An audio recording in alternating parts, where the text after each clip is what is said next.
અનુસંધાને મુસ્લિમ આગેવાનો સાથે સંકલન મીટિંગ રાખવામાં આવ્યું।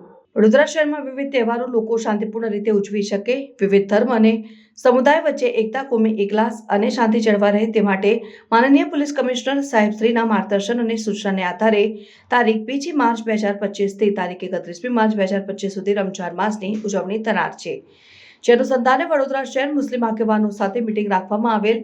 તેમાં પોલીસ તરફથી કાયદો અને વ્યવસ્થા જળવાઈ રહે અને કોમી એકતા જળવાઈ રહે અને કોઈ અનિચ્છનીય બનાવ ન બને તે માટે વિગતવારની સૂચનાઓ આપવામાં આવેલ। ત્યારબાદ મુસ્લિમ આગેવાનો તરફથી કરવામાં આવેલ વિવિધ રજૂઆતો સાંભળવામાં આવેલ।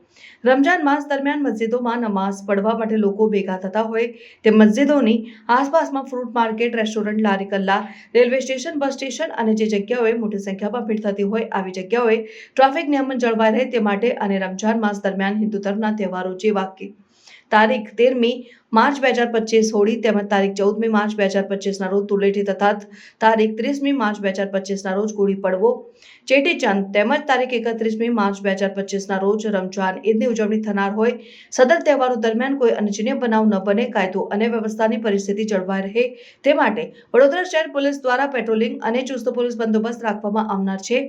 પોલીસ કમિશનર નરસિંહ તોમર સાહેબની અધ્યક્ષતામાં રમજાન માસનો તહેવાર નિમિત્તે પોલીસ ભવન ખાતે કોન્ફરન્સ હોલમાં શાંતિ સમિતિની મીટિંગ રાખવામાં આવી, જેમાં police commissioner, joint police commissioner, DCP, ACP, traffic ACP અને કંટ્રોલ એસીપી તેમજ વડોદરા શહેરના અગ્રણી જાવેદ હુસેન બાપુ તજિયા કમિટી તેમજ Ayub M Saiyed, Gujarat president national human right committee of India Iliyasbhai Vadiwala, Haji Dastagir બાપુ, અજીતભાઈ કેમ્પવાલા, બોલુ બાપુ, આતમ ખાન બાજવા, રાજુભાઈ ગોરવા, આરિફભાઈ મચ્છીપીટ, બફાતી શાહ, દેવાન બાવામાન, મુન્નાભાઈ તેમજ વડોદરા શહેરના મુસ્લિમ આગેવાનોએ હાજરી આપી મીટિંગને સફળ બનાવી।